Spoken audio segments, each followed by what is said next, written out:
Hi, welcome back to K-Dog Movies. We're going to do something a little bit different here. So for the next few videos, you're going to see this. We're just going to marathon a bunch of series, because I like to do this from time to time. Do a little bit of a subject matter. And of course,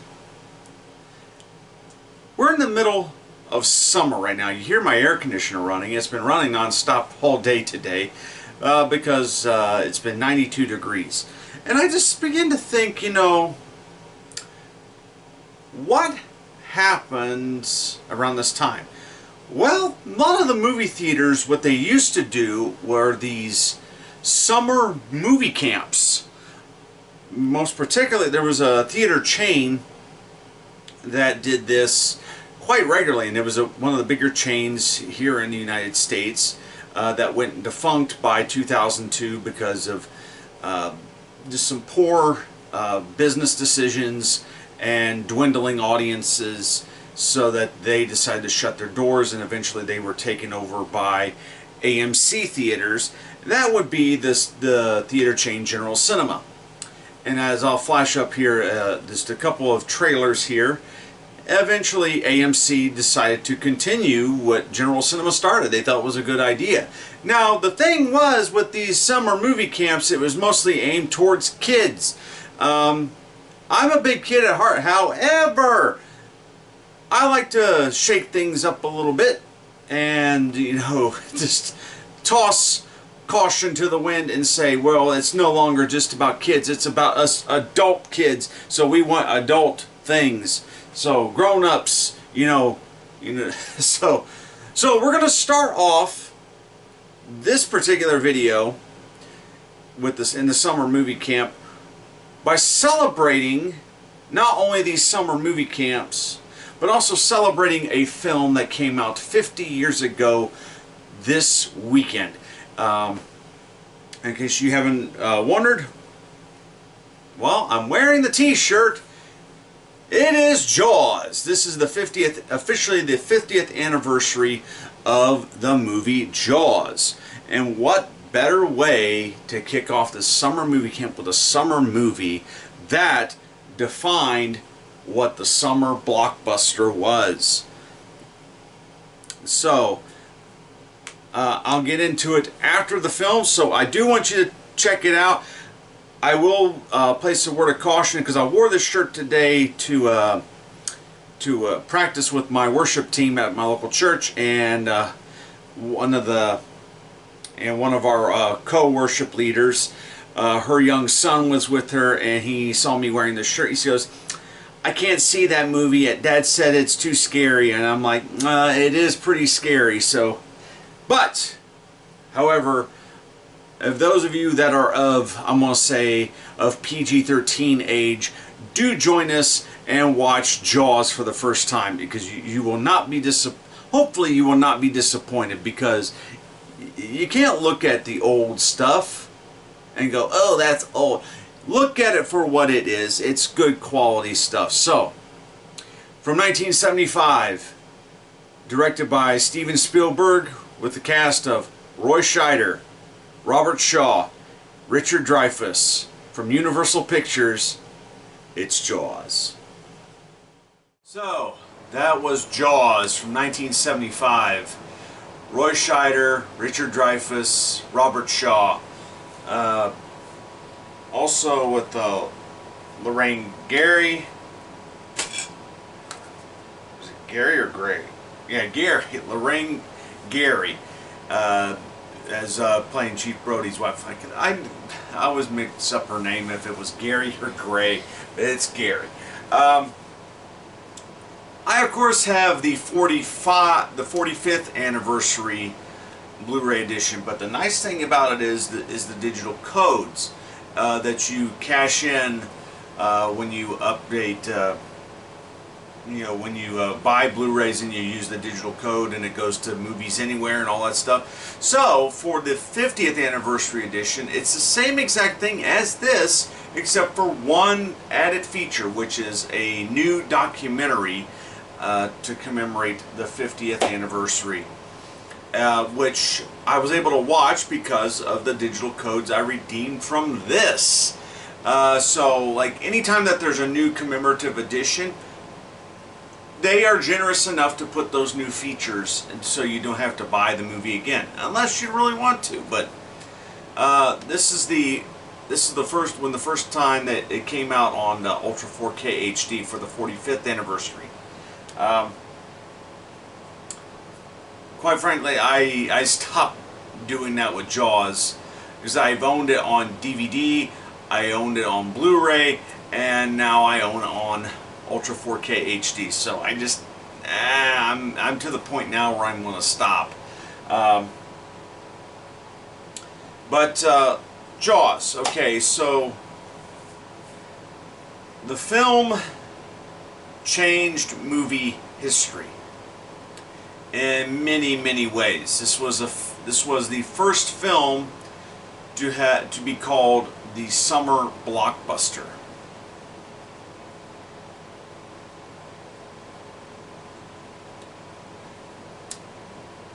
Jaws was the first one to start that. So think about that. It was the first movie to gross over $100 million. As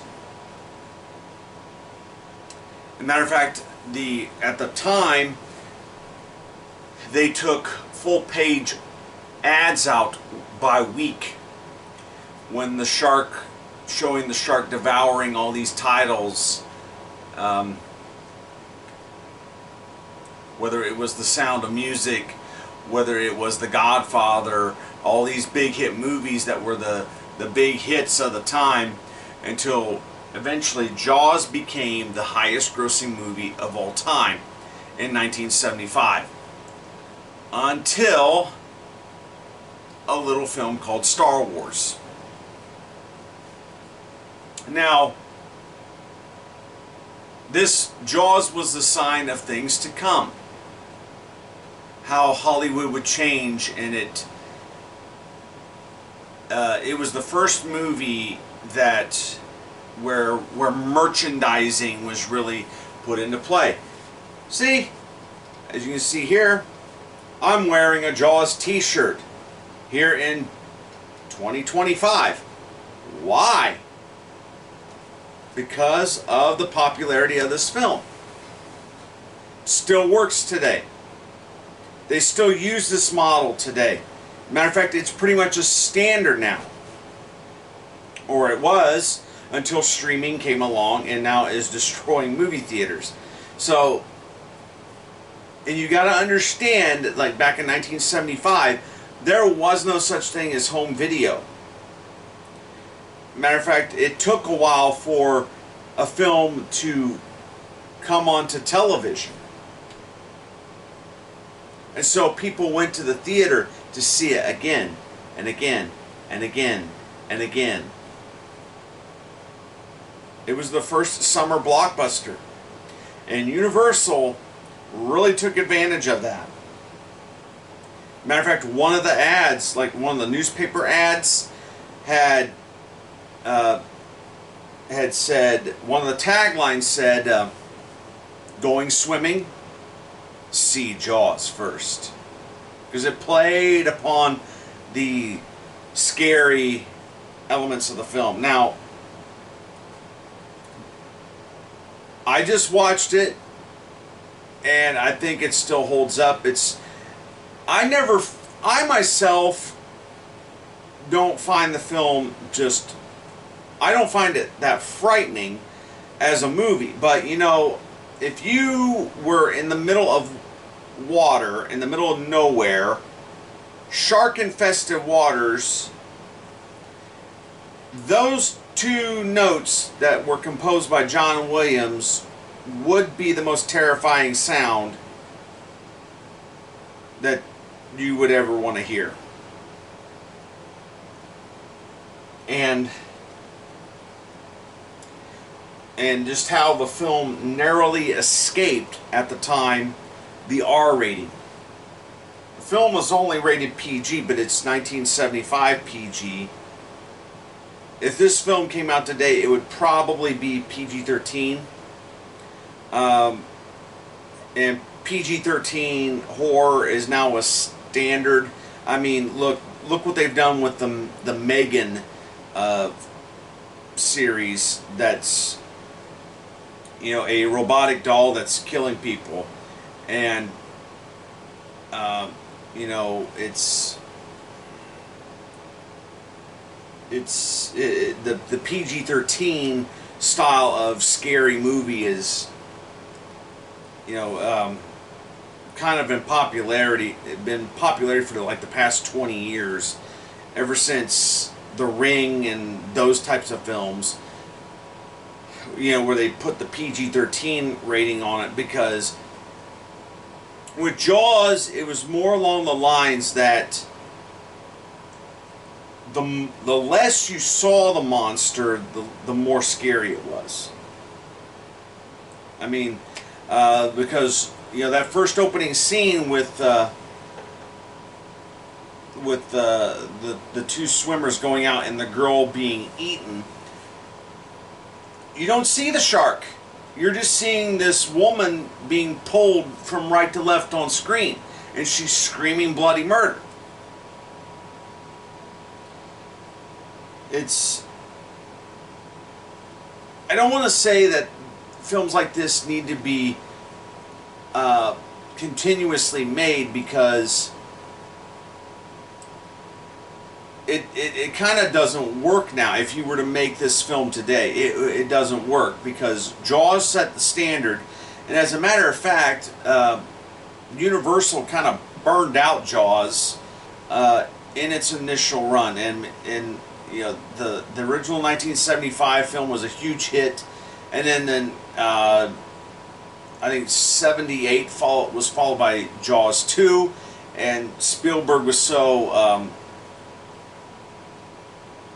stressed out from PTSD that he was offered Jaws 2, but immediately turned it down, because he's like, no way, I'm making this. And then it followed by Jaws 3 in 3D, and then Jaws 4, The Revenge. Those films were, you know, they really dropped in quality by the end of the run. So, but also other films have kind of followed in the same formula. Take, for example, and this isn't necessarily the best example, but even Spielberg himself kind of copied that formula a little bit for Jurassic Park. Whenever they would talk about the T-Rex or the Velociraptor, if you notice that the attitude that they say those things about the animal is very much like what Robert Shaw is describing in Jaws when they're describing those animals. So that was Jaws from 1975. We're going to move on to another film, and this one I thought would be a good choice because I don't know if this is necessarily a summer film. I have yet to see this movie, and I've heard so much about it from Turner Classic Movies, and Quentin Tarantino talked about it on a podcast, how they all kind of love this movie and how it's just kind of a sweet little movie. Came out in 1979. We're talking about Diane Lane and Laurence Olivier in A Little Romance. Yeah, from 1979. Diane Lane here she's about 13 years old. It's just a little about this 13-year-old girl who's the daughter of an actor or an actress. I can't remember. But anyway, she ends up falling in love with this French kid who's in love with the movies. So, strap in. We're going to continue on this summer movie camp with A Little Romance. Diane Lane, Laurence Olivier, Sally Kellerman, directed by George Roy Hill, from 1979, released by Orion Pictures and Warner Brothers. So that was A Little Romance from 1979, directed by George Roy Hill, starring Laurence Olivier, Diane Lane, Sally Kellerman, and Thelonious Bernard. The film takes place in Paris, I believe.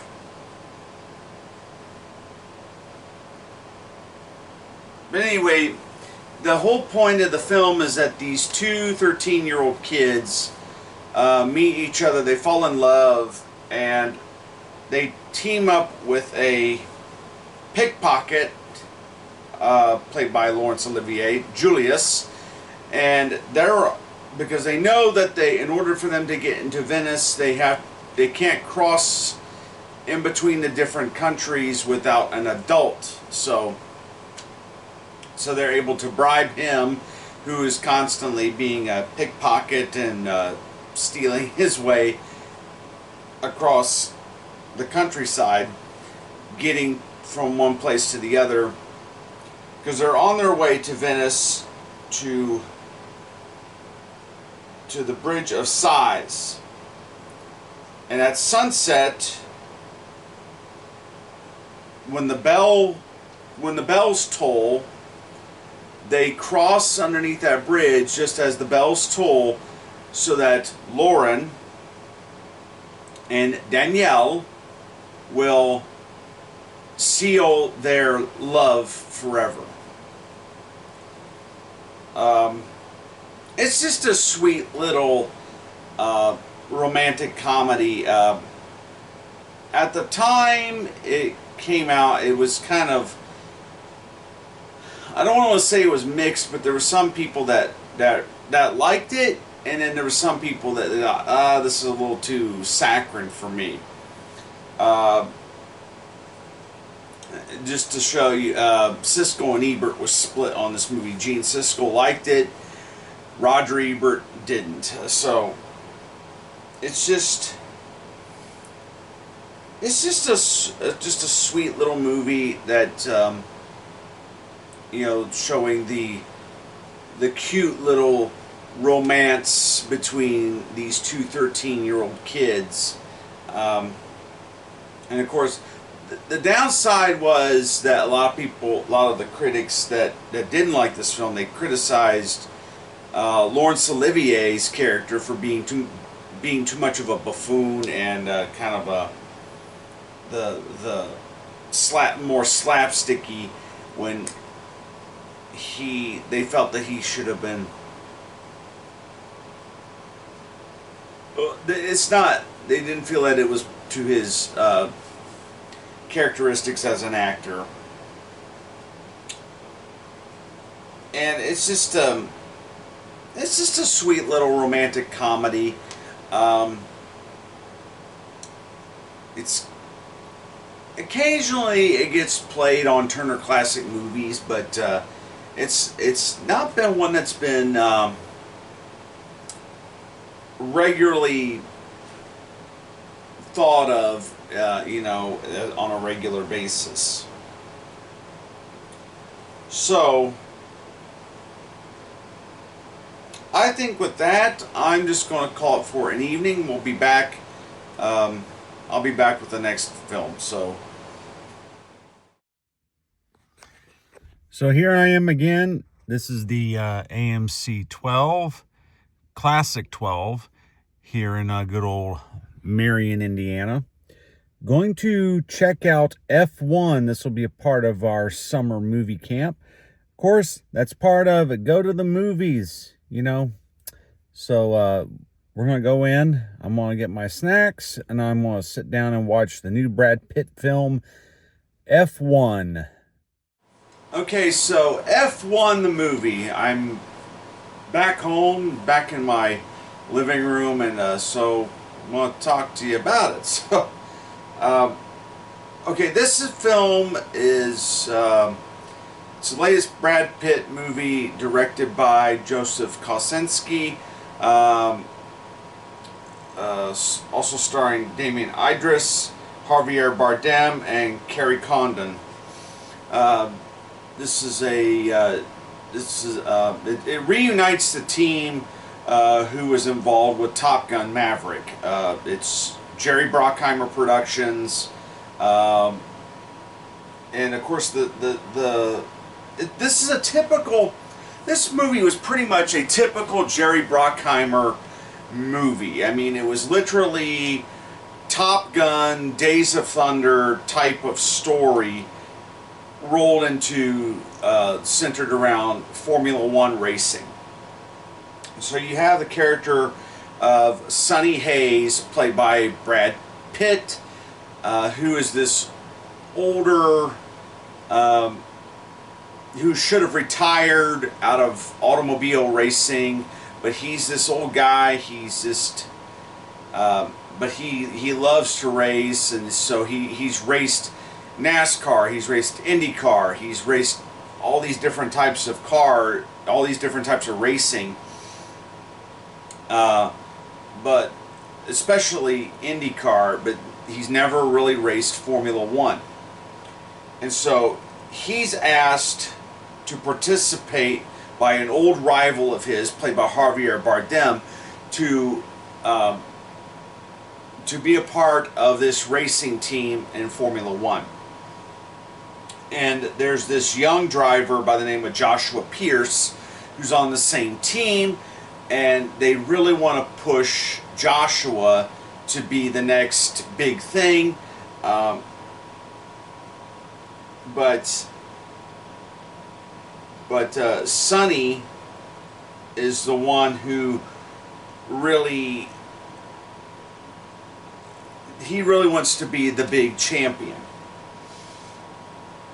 And of course Joshua, he's a young kid, but he's wanting to be the champion and the big star, but he's got a lot to learn, that what it takes to be the champion. So it was an entertaining movie. Like I said, it's a very typical Jerry Bruckheimer production movie. If you like Top Gun, you like Days of Thunder, you like Top Gun Maverick,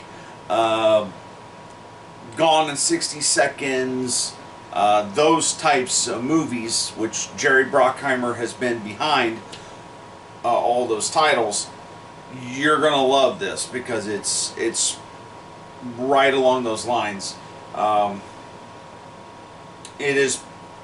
It's brand new. It just came out this week. That would be June 27th.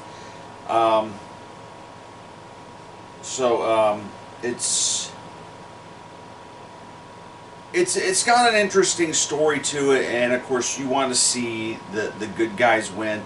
There really isn't any bad guys except the opponents on the racetrack. While Days of Thunder, you actually had guys who you wanted to see win, and the guy who you wanted to see get taken down a notch. So this is about guys with big egos building the team. So it's a decent enough movie. It's not quite on as good as Top Gun Maverick, I think, but it's definitely that level of movie, but it's not quite it's not quite there yet.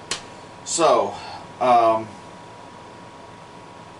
yeah, F1 the movie, Formula One is what it stands for. So yeah, do go check it out. I did not see it in IMAX. Apparently it is filmed for IMAX.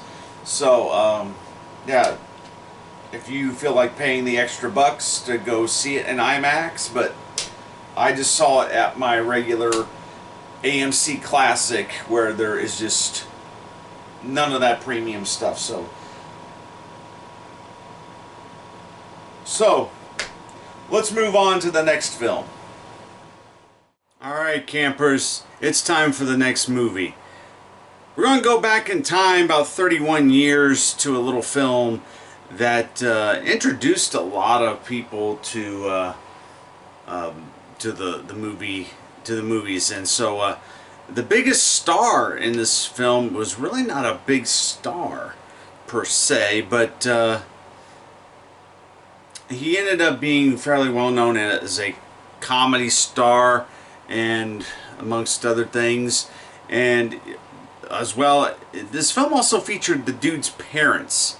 So think about that for a second. Well, back in 1994, Disney had this thing going on to where they would always pick. They were doing like some really crazy comedy that they were thinking of. So that they had stuff like the Mighty Ducks, and they remade the Angels in the Outfield with Christopher Lloyd.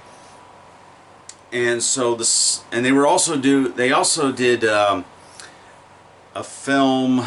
They like to take like kids who were popular on TV shows and give them movie roles, and so like Tim Allen came out of that, as well as well, that was with the Santa Claus, but of course the kid that played Tim Allen's son, Jonathan Taylor Thomas, he did a lot of Disney comedies like Man of the House and Tom and Huck, just to name a few.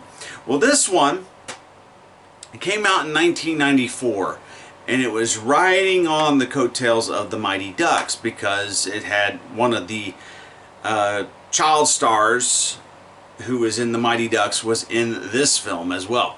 But there was, if you look at this film, they were not big stars then, but there's a lot of famous people here, and you'll when you see them, they'll pop up on screen. So what am I talking about? It's 1994's Heavyweights, with Ben Stiller as the big star of the film, but also there's people like director Paul Feig is in this film, as well as Tim Blake Nelson, Jeffrey Tambor. I'm trying to think who else. But yeah, and Ben Stiller's parents, Jerry Stiller and his wife, are in this film playing the former camp owners. Of course, I'm choosing this because we're going with the theme here. This is the summer movie camp, so why not have a movie about summer camp? Of course, this story is probably, when I was a kid, one of the Disney comedies I thought was really genuinely funny, because this one was kind of edgy, and it wasn't afraid to. You look at this and you go, Disney made this? And there's a lot of fart jokes and just toilet humor, what we would regard toilet humor. Now, it's rated PG, so it only goes so far, but like, oh my gosh, this was in that movie. Also, there's like several people that would be well known, either turn up in small roles or as cameos. The film was directed by Stephen Brill, who would go on to direct films like Little Nicky and Drillbit Taylor, and comedies like that. But here is from 1994 from Walt Disney Pictures. It's Heavyweights. So that was Heavyweights from 1994.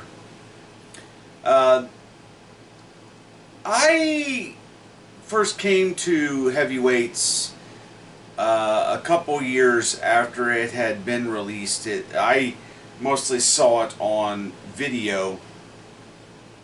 I never saw it in the theater, and it was one of those movies where the trailer was just horrible.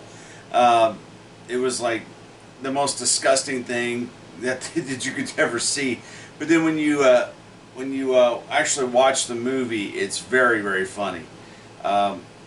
The premise of the story behind Heavyweights is that Jerry Gardner is he's a chubby kid, and he's kind of picked on we get the impression that maybe he's picked on a little bit, and his parents think that he's overweight, and of course he is a chubby kid. So his parents decide to send him to a fat camp called Camp Hope. But Camp Hope, on first impressions, seems to be a very friendly camp that they don't care what you look like. Come there and have fun. And by the time Jerry gets there and meets his friends, we find out that the original owners have fallen into bankruptcy. And they have, so another person has stepped up and bought the camp. What's interesting, the original owners of the camp are Ben Stiller's parents in real life. And so Ben Stiller here plays Tony Perkis, the guy who ends up buying the camp. And also Ben Stiller also plays, at the tail end of the film, the Papa Perkis. So that is Ben Stiller underneath a bunch of makeup, and yeah. And of course, you find out that Tony Perkis is completely insane, and he wants to turn Camp Hope into the world's largest children's weight loss infomercial in the country.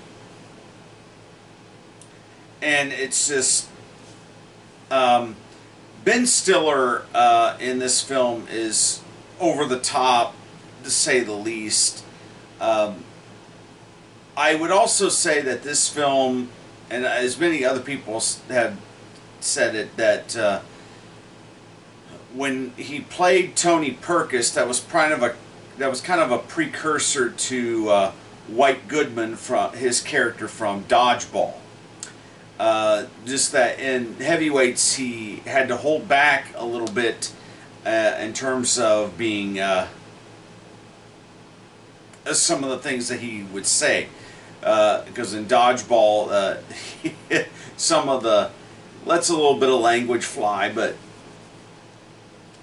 that being said, this movie's still pretty funny, and this was a movie that was made at a time. It was made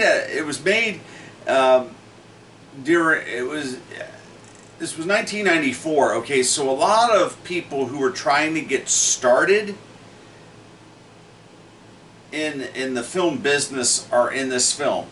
The kid that plays Roy, Kenan Thompson, comedic actor. He's been in a ton of films. He's been on Saturday Night Live. He played Roy. Let's see. Paul Feig, director Paul Feig, who would direct Bridesmaids and the female version of Ghostbusters. He plays Tim. Tim Blake Nelson is the guy who shows the promotional video at the beginning, as well as there's another director that's in the film, Peter Berg. Peter Berg's in this film playing a cook in the cafeteria portion. So you have like all these people who are now directors then they were, no one knew who they were. They were in this film. And a lot of that had to do with Disney at the time. This was Disney in the early to mid 90s when they were dishing out a ton of these type of comedies. So they didn't have a lot of money that they were willing to fork over. So you find a bunch of unknowns, and that will work for cheap. And the movie was shot in North Carolina, I believe they said it was. Yeah, for the film Camp Hope. And so I just think it's still a funny movie. It's you can obviously tell that Disney had to step in and kind of rein in the humor a little bit, because if you watch carefully, there's a ton of ADR. ADR means automated dialogue replacement. And lips are not matching what the words are being said, or sometimes you don't see any lips moving at all and there's words coming out. So for example, you could tell where an actor used the S word, used some profanity, and it was changed to a shoot, like say, oh shoot, or something like that of nature, to where the dialogue was replaced. So, but yeah, I don't. And see, here's another thing, that this movie was produced by Judd Apatow. This was, Judd Apatow before Knocked Up and The 40-Year-Old Virgin and all those films. This was one of his earlier films, and it was also co-produced by Joe Roth. This was when they were operating a production company called Caravan Pictures, and they had a partnership with Disney. I think that Joe Roth and Roger Birnbaum. That later became Caravan Pictures. Later became Spyglass Entertainment. So, but this is when it was called Caravan Pictures, and so. A lot of the people who worked on this movie went on to be in some big movies, some big projects, and so this would be their first, I think, their first big movie, at least by a big distributor such as Walt Disney Pictures. So I think I'm going to close it for this video, but stay tuned. Our summer movie camp is not over. We'll be back with more in the next video. So, until then, see you later.